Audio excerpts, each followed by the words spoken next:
оқушылар келесі әдісіміз сүзгі әдісі болады ғой. Сүзгі әдісін біз білеміз. Мына жердегі тапсырмаларды қазір жұп-жұппен орындайтын боласыздар. Түсінікті ғой, иә барлығы? Алыңыздар.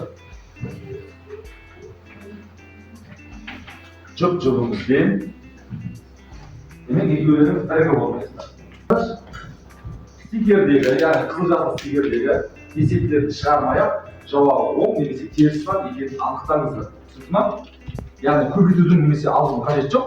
Тек қана шығатын жауап оң немесе теріс екенін анықтайсыздар. Түсінікті?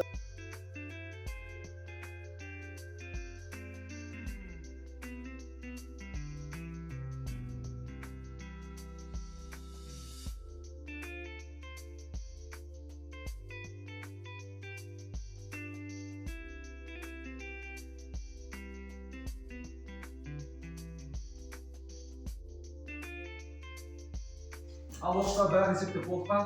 Бәрін есептеп болатын болсақ, онда бәріміз тақтаға бір назар аударайық. Сіздерде тапсырма дәл осында екі түспен берілген солай ма? Енді осы тапсырмаларды сіздер қолдарыңызға алдыңыздар. Сөйтіп қолыңызға алғаннан кейін сіздер оны оң немесе теріс екенін анықтадыңыздар, солай ғой, иә? Енді қараңыздар.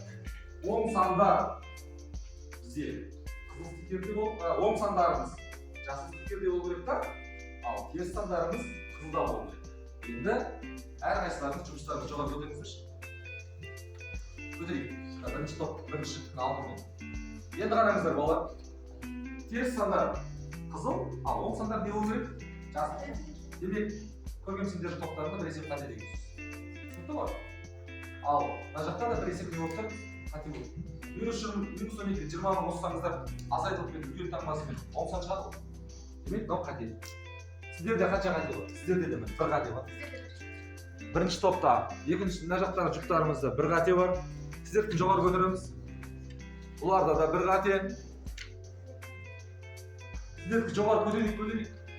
Аға. Ақнұр, сендерде де бір қате бар.